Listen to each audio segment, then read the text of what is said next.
But in this case, advancement of religion has quite clearly meant the advancement of extremism, which is harmful to the public, certainly not a public benefit. You're listening to episode 59 of the National Secular Society podcast produced by Emma Park. Over the last couple of years, I've spoken to guests on this podcast on a range of issues relating to secularism. One theme which has come up again and again is the archaic nature of Britain's legal system. From education to marriage, parliament to death, the laws and secondary legislation that regulate so many aspects of our lives seem in many cases to be not merely conservative but hopelessly out of date. And strangely enough, religious interests seem nearly always to be on the side of regression rather than reform. This episode considers another example of this phenomenon, which relates to charities law. The Charities Act 2011 set out to consolidate the law on charities, including the purposes which could count if an organisation was applying for charitable status. Among the charitable purposes, which are listed in Section 3, Subsection 1, is the advancement of religion. Indeed, of over 12 purposes listed, it is the third, falling only below the prevention or relief of poverty and the advancement of education. In guidance issued by the Charity Commission in 2008, amended in 2011 and currently under review, it is stated that it is not enough that an organisation does something in the name of religion in order for it to be a charity advancing religion. It has to be shown that the aim of the organisation is to advance the religion in a way that is for the public benefit and not to further some other non-charitable aim. But where in practice do the Charity Commission and the courts draw the line? In February 2019, the NSS released a report entitled For the Public Benefit, the Case for Removing Advancement of Religion as a Charitable Purpose. This report argued that it was time to stop treating the advancement of religion as an inherent good. Over the 2.5 years since the report was released, the NSS has brought to light a number of new cases of organisations which have registered as charities solely on the basis of the advancement of religion, even though their public benefit has been, at best, highly questionable. With me to discuss this topic today is Megan Manson, Head of Policy and Research at the National Secular Society. Megan, welcome back to the podcast. Oh, thank you very much, Emma. How did the advancement of religion come to be a charitable purpose in law? Well, this dates back to Elizabethan times, so we're going back a long way here. It was part of the Elizabethan 1601 Statute of Charitable Uses. And in the preamble of that statute, it refers to the repair of churches alongside bridges, ports and highways. So that's where the origin of religion as a charitable purpose comes from, is that really it was only there to maintain churches. So pretty narrow. So it developed from there and it sort of turned into supporting organisations that advanced the established church. So the Church of England. You couldn't really have an organisation considered a charity if it supported non-conformist religious purposes, because they were identified as superstitious uses, which were illegal. Gradually, as things have sort of developed, charity law has become less sectarian and it has widened to basically become the advancement of religion. It was eventually sort of defined in law as a charitable purpose in 1891. As one of the three heads of charity. The others were the relief of poverty and the advancement of education. So that's where it comes from originally. So the most recent Charities Act we've had, I believe, is the 2011 Charities Act. Now, you at the NSS released a report about the current state of this provision of the advancement of religion in February 2019. Could you just briefly summarise what the main findings of the report were? Well, first, I absolutely want to stress that we are not against religious charities. What we are saying here is that the advancement of religion in its own sake as a public benefit needs to be challenged. So there are many charities that have a religious ethos that are doing really good work. And there are many that sort of have a historical religious ethos as well. But these charities, I can't think of a single case where this isn't true, is that every charity with a religious ethos that is providing a genuine public benefit could probably register under a different head of charity. So they could register, for example, under the relief of poverty. There's many religious charities which are helping poor people in distress. But on the flip side, there are many religious charities that aren't doing that all they are doing is advancing religious ideology. And it's a case of we've we don't think necessarily that this is in the wider public benefit. And the other issue is this advancement of religion means that religious and non-religious charities are not treated equally. So if you're advancing a non-religious worldview that you think is in the public benefit, you can't register under a similar purpose to the advancement of religion. There's nothing for you there. So it's giving a favourable status to religious organisations. And it's also treating charities of different religions differently as well, because we get into that question of what is a religion.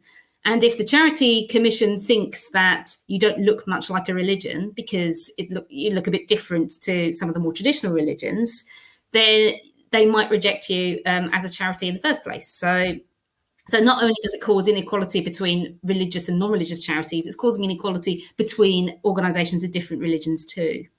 So take humanism, for example. Has that ever been recognised as able to be for the advancement of religion and to fall under that head? No, not in England and Wales. No. So charity law, I think, is fairly clear that it's favourable to religion. The common law has refused to accept belief systems that are adverse to the very foundations of all religion. So you could interpret that as being, atheism is adverse to the foundation of religion. So that, an atheist organisation can't be a charity, for example. And in a 1962 ruling, a judge ruled that between different religions, the law stands neutral, but it assumes that any religion is at least likely to be better than none. So again, the law is very much favouring the idea that having a religion is a good thing. So is that still a current law, that any religion is better than none? Well, certainly in terms of charity law, you could argue that it is, because it's giving privilege to organisations that advance religion on the assumption that somehow having a religion is a good thing. There's nothing for advancing atheism, because charity law doesn't recognise that as being a good thing. Now, you talked about, obviously a religion can be described as a religious ideology, perhaps in many cases. I mean, where do you draw the line, say, between a religious ideology and a political ideology? Well, that's really difficult. And sometimes there really isn't a clear line there, because many religious ideologies incorporate political ideas. And there are indeed some religious charities that do want to advance politicised forms of religion. Do you have any specific examples there? We do know of one Hindu charity in particular that has been advancing the Hindutva ideology. So that's sometimes called Hindu nationalism, and is basically advancing the idea that India is inherently a Hindu state, and it should be by Hindus for Hindus, which goes against much of India's history and its own constitution, which basically says that India is a secular state where people of all religions and none should be treated equally. Now, just to be clear, the National Secular Society is not a charity, is it? And just to clarify, why is that? Well, charities can't be established for political purposes, and the separation of church and state, the disestablishment of the Church of England, which is fundamental to the National Secular Society, is a political purpose, and we certainly don't want to hide this. So, I don't think under charity law it will be appropriate necessarily for us to register as a charity. Sure, but your point is just that while religious charities may do many good things, in virtue of being religious, they shouldn't just be able to register as charities on that basis alone. No, and in fact our report sort of found examples of this. We found plenty of examples of quite benign religious charities that, we're not sort of harming anyone, but we're not necessarily advancing a general public good. So organisations that just exist to print pamphlets or distribute Bibles, it's hard to see how that is in the wider public benefit. Do you have any specific examples? Not doing nothing particularly bad, but just nothing particularly beneficial to the public. I suppose one example would be the British and Foreign Bible Society, and that does exist just to distribute the Bible. I mean, that's fine if you like the Bible, but would we have similar charities set up for the advancement of any other book that wasn't religious? Now, just talking about the idea of charities having a public benefit, the reason why they get special status is because it is thought that in exchange for their special status in law, they provide public benefits. What are the privileges which anyone's organisation would get as a result of being a charity? Well, I think the main benefits are financial. And so charities are mostly exempt from income tax, corporation tax, capital gains tax, and stamp duty. They pay no more than 20% of normal business rates on buildings. On top of that, some charities can claim additional 25% of donations from gift aid. And one of the big benefits is that the public is more likely to donate to registered charities because sort of having that charitable status and that registered charity number is kind of a mark of approval. It makes an organisation seem more trustworthy if it's registered with the Charity Commission. Absolutely. So it's partly about image as well as about financial benefits.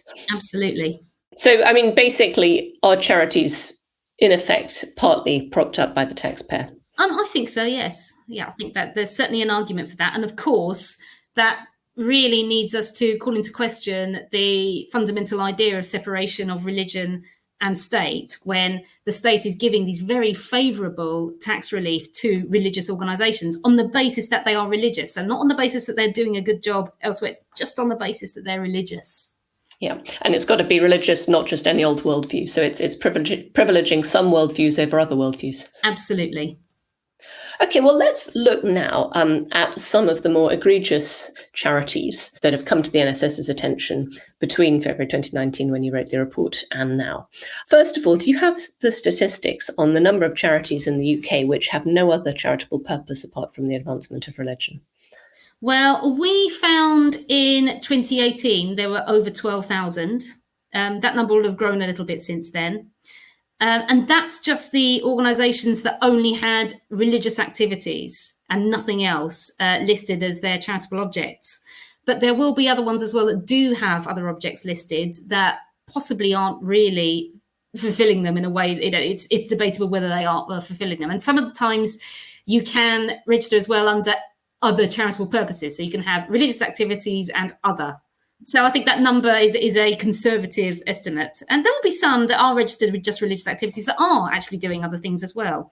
So it is quite difficult to get an accurate picture of exactly which religious charities are doing other things that, a non-religious person would consider a public good, and those that aren't. So it is quite difficult. You just have to look at what the charity is actually doing rather than looking at what it's submitted to the Charity Commission as its objects.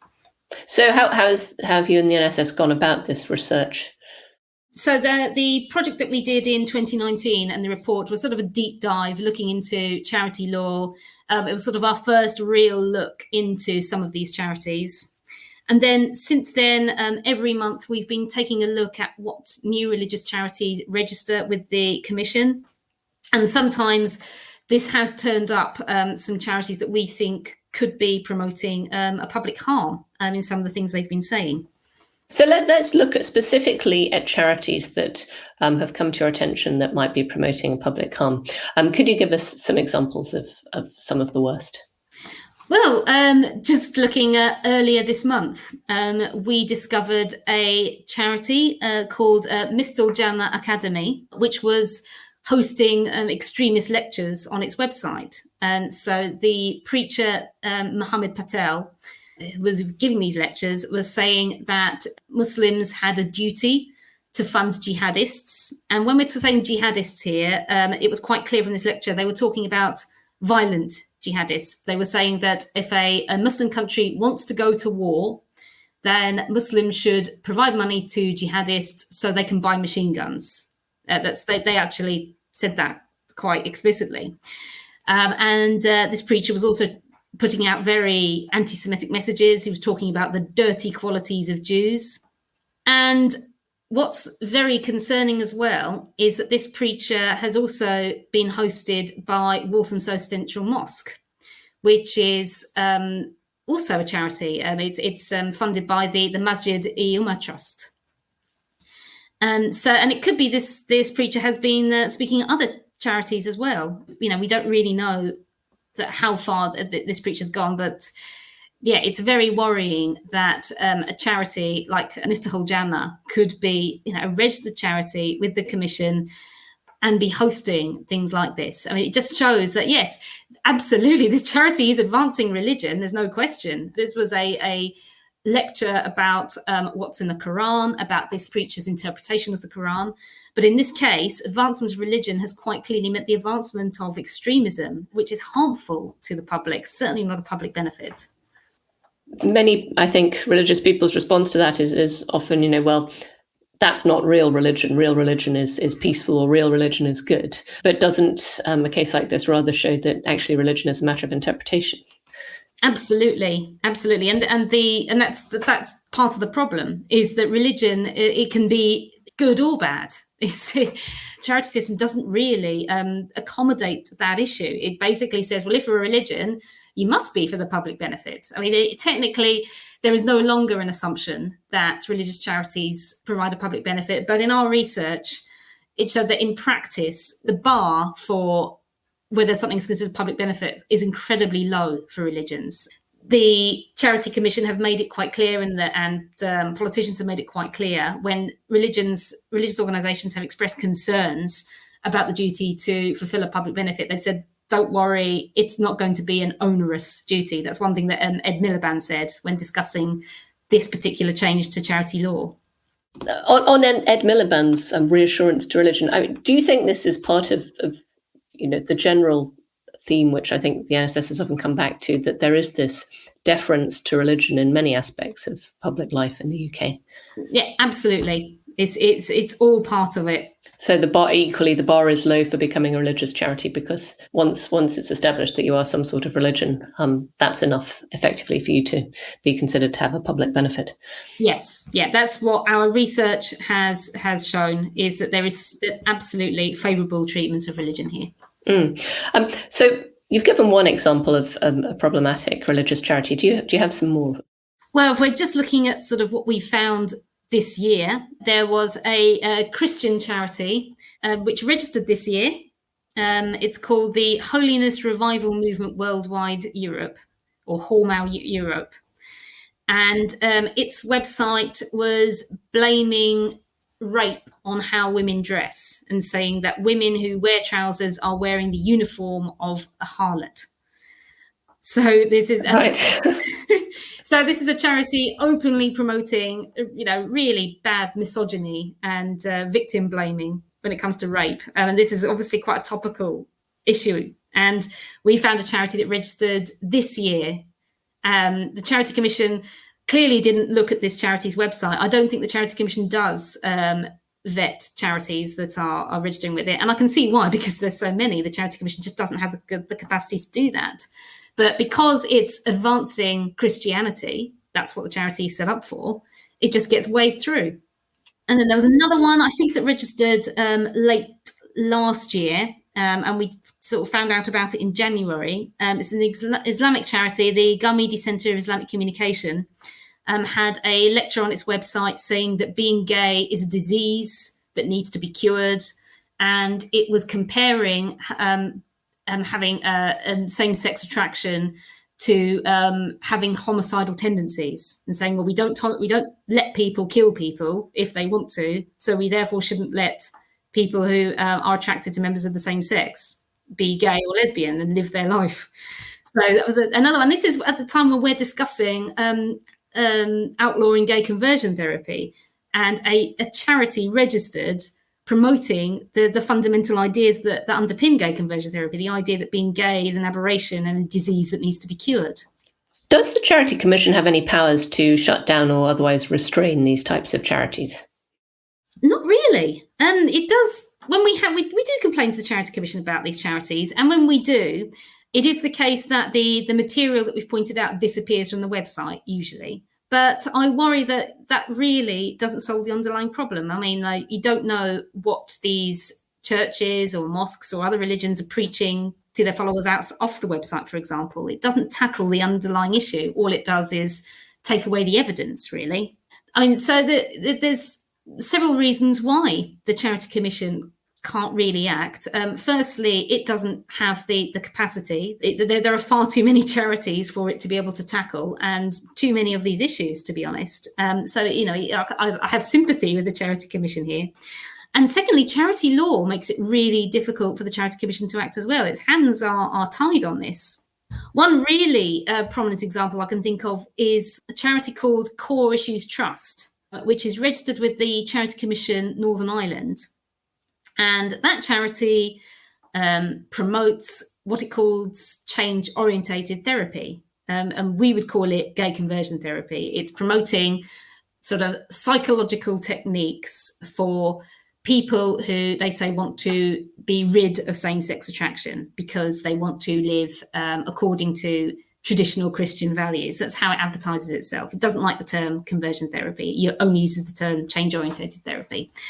And we went to the Northern Ireland Charity Commission and said, this charity surely is not providing a public benefit. It's doing something that is universally almost regarded as harmful by reputable psychologists.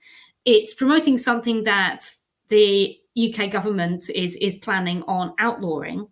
So surely it shouldn't be a registered charity. And the Commission came back to us and said, well, what it's doing isn't illegal at the moment. And the charity itself says that what it's doing is in the public benefit. So we can't do anything about it. So there are no sort of objective criteria for public benefit? Not really, no. Not really. There is a stipulation that charities must not cause harm, or that the public benefit must outweigh any harm it's causing. But from this example of Core Issues Trust, it's very hard to see exactly what does count as harm and what does count as public benefit. Because when you have a charity that is promoting something that is almost universally regarded as harmful, I think most mainstream religious organisations have even said, conversion therapy is wrong and is harmful.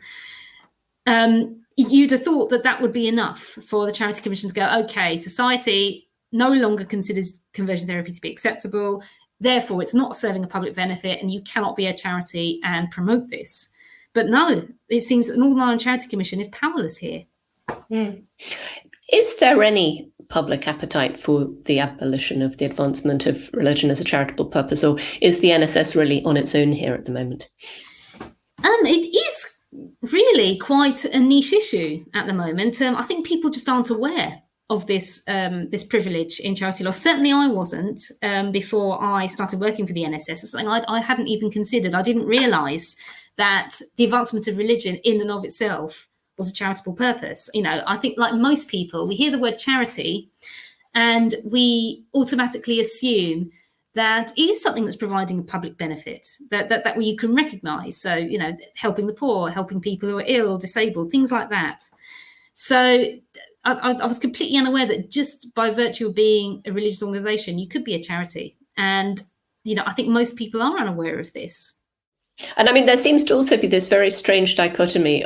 On the one hand, the law will not, or Charity Commission doesn't seem to judge whether, what the religion advances is good or bad in and of itself, and once it's past the religion bar, but it sort of seems to be slightly arbitrary in the way it decides whether something is a religion or not in the first place.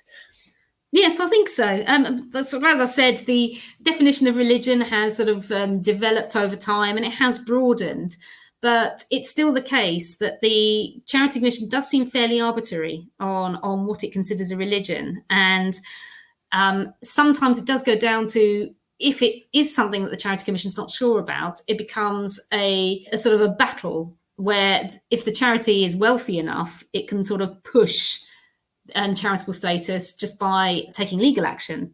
Do you have any examples of this? Yes, so probably the most prominent example is the Plymouth Brethren.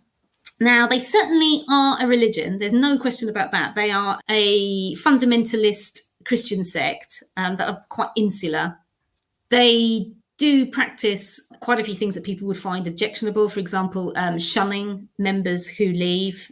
So I think that's one reason why the Charity Commission was quite hesitant to start registering Plymouth Brethren organisations as charities. But the reason why it said you can't be a charity fundamentally was because, well, you don't evangelize enough. That's the reason they gave us. Well, this charity is a little bit too insular, so it's not really advancing religion because it's not publicising it. So essentially, the Plymouth Brethren said, okay, we'll amend it so we do a bit more evangelising. And the Charity Commission said, okay, you're fine now.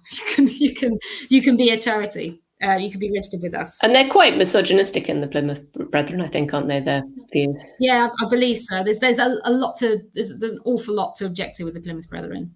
But and so it was not really a question of their views, perhaps so much as a technicality of whether or not they evangelized. Exactly. And there's been other examples as well. There was the Pagan Federation applied for charitable status under the Advancement of Religion, and the Charity Commission were not satisfied that paganism, in terms of what the Pagan Federation defined it as, counted as a religion. So they were told no. Well, why not? I mean, why did they think that paganism, was it not the lack of belief in a deity? No, it was the fact that it was too vague. They said, well, it gives, and I think if I remember that the exact wording was something like, it gives followers too much freedom to interpret paganism. I know, which, that's something that is quite central to paganism, is that it's fairly free in terms of how people interpret it. And the Charity Commission didn't like this. What about Buddhism? So Buddhism, I think because it's regarded as a world religion, Buddhist charities don't really have any difficulties. So the current definition of religion, as charity law sees it, includes religion that doesn't have a deity. So because whether or not Buddhism has a deity is ambiguous, it's fine because it fits some of the other definitions of religion according to charity law. So Buddhism doesn't really have a problem anymore. Even though you might say it's not that much less vague than paganism, perhaps.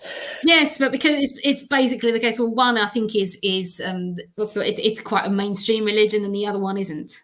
Yeah. So again, it's inconsistent. The law is inconsistent. And it's interesting what you say about this idea that advancement of religion is a sort of niche issue. And when researching this topic, I think both I and you were only able to find one legal academic who opposes this provision, who would like to see it abolished, and that's Professor Peter Edge at Oxford Brookes. But it doesn't seem that even among legal academics there's any support for the idea that this provision needs to be removed. Why do you think that might be? Well, some academics have argued that there's a net benefit. I've saw one academic argue that being a member of religion means you're more likely to give to charity, though the fact that charity includes religious organisations is almost makes this a tautology, because it's a case of, well, they're going to donate to their own charity. But as we've explored, it's a problem when you have religions that do advance ideologies that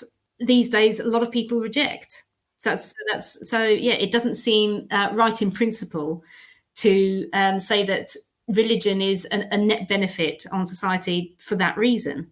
Looking at other secular democracies, at least sort of within the Anglophone world, that are based ultimately on the English common law, does religion still have a special status in all of them?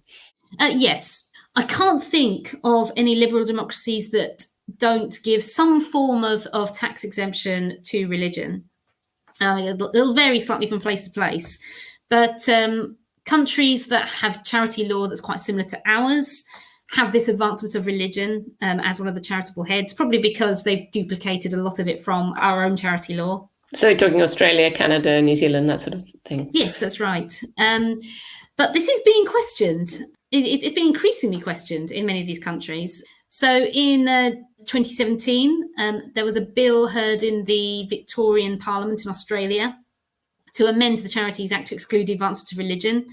One of the upper house MPs said that the notion that the advancement of religion as charitable purpose would be questioned by most people in our community these days, which I think is absolutely true. I think the idea that religion is a net public benefit really is questioned now, with lots of people leaving religion. I mean, in the UK, it's only about 50% of people who have a religion now.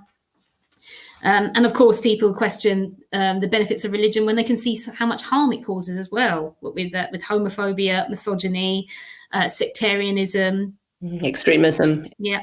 And in Canada as well, it's this idea that religious organisations should have tax-exempt status. Is being questioned, particularly in the wake of the recent revelations about the mass abuse of Indigenous children at Catholic residential schools. I've seen more than one article in the Canadian press calling for the tax-exempt status of religious organisations to be questioned or abolished, particularly for the Catholic Church, which is a big deal. The Catholic Church is one of the largest and most powerful religious organisations in the world. So, if you can question its charitable status, then, we should be questioning the charitable status of all religions.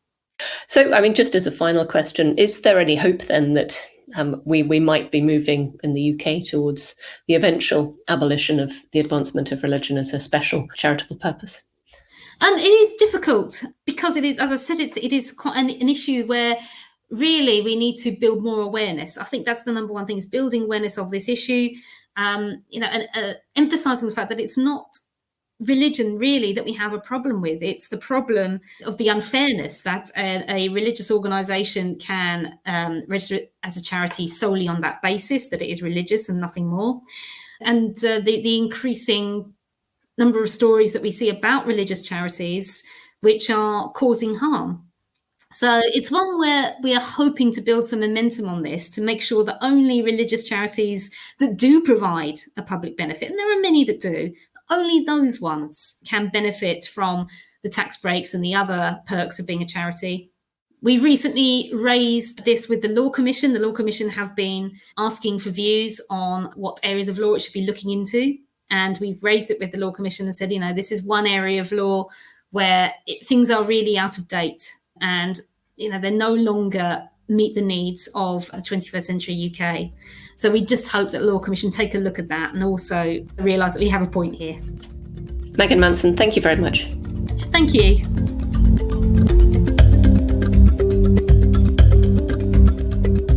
This episode was produced by the National Secular Society, all rights reserved.